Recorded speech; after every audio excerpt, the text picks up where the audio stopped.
और जिस तरीके से आगा रुहुल्लाह ने नौजवानों की बात की, आम लोगों की बात की और नेशनल कॉन्फ्रेंस को बार बार यह बावर कराया कि जो लोगों से आपने वादे किए हैं, जिस वादों की बिना पर आपने आम लोगों से वोट हासिल किए हैं, उन्हें अब निभाने का वक्त आ गया है। यहां पे एक और मोड़ सामने आ जाता है। आज एक बार फिर सियासत में वही पुराना सवाल जिंदा हो गया। सवाल यह नहीं है कि आगा रुहुल्लाह क्या बोल रहे हैं, सवाल यह है कि क्या एक सियासी जमात में बोलने की इजाजत ही नहीं? क्या इख्तिलाफ रखने का हक अब जुर्म बन गया है? श्रीनगर की सियासत में आज लोग ये पूछ रहे हैं कि अगर एक रुकन पार्लियामान अपनी आवाज आम लोगों के लिए उठाता है, अगर वो बिजली, पानी, रोजगार, जमीन के हुकूक, रिजर्वेशन और गवर्नेंस पर सवाल करता है, तो क्या यह पार्टी डिसिप्लिन तोड़ना है? आगा रुहुल्लाह के बारे में कहा जा रहा है कि इन्हें पार्टी से निकाला जा सकता है, इजलासों में बुलाया नहीं जा रहा, इनकी बातें पसंद नहीं आ रही। लेकिन एक लम्हे को रुक कर सोचिए, एक अवामी नुमाइंदा अगर अवामी मसले पर नहीं बोलेगा तो फिर किस पर बोलेगा? पार्टी लाइन पर चलने का मतलब क्या अवाम की लाइन छोड़ देना है? नेशनल कॉन्फ्रेंस को शायद यह जवाब देना होगा कि इख्तिलाफ रखने वाली आवाजें खतरा क्यों बन जाती है। क्या एक पार्टी जो खुद को अवाम की जमात कहती है अपने ही रुकन पार्लियामान की बात को बर्दाश्त नहीं कर सकती? या फिर मसला यह है कि रुहुल्लाह वो बातें कर रहे हैं जिन्हें लोग सुन रहे हैं, समझ रहे हैं और शायद कबूल भी कर रहे हैं। जमहूरियत में इख्तिलाफ दुश्मनी नहीं होता, इख्तिलाफ तो वो हवा है जो जमहूरियत को ताजा रखता है, जिंदा रखता है। अगर हर शख्स सिर्फ तालियां बजाए, सिर्फ हां में हां मिलाए, तो फिर नेशनल कॉन्फ्रेंस और बाकी जमातों में फर्क क्या रह जाएगा? रुहुल्लाह ने कई बार कहा कि वो कुर्सी नहीं उसूल की सियासत करते हैं। अब यह देखना है कि उसूल की जगह पार्टी में कितनी है और कितनी नहीं।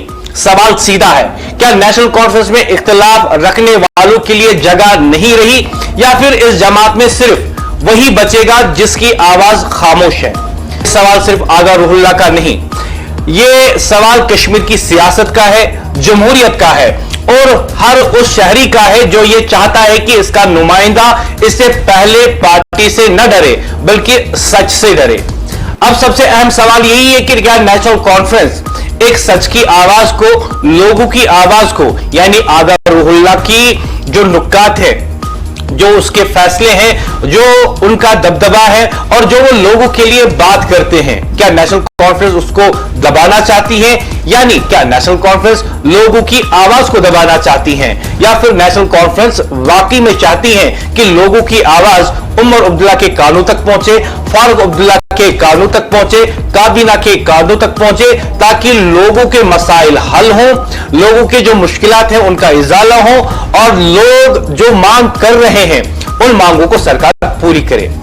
अगर सरकार वाकई में संजीदगी के साथ चाहती है कि जमहूरी अमल में नेशनल कॉन्फ्रेंस के अंदर भी जमहूरियत रहे, तो ही ये पार्टी फल फूल सकती है, क्योंकि मजीद लोग जो हैं विरासत की बिना पर वोट देने के लिए अब रजामंद नहीं। लोग कहते हैं कि हमने आपको सरकार में लाया, आप बताइए कि इन सालों आपने हमारे लिए क्या किया।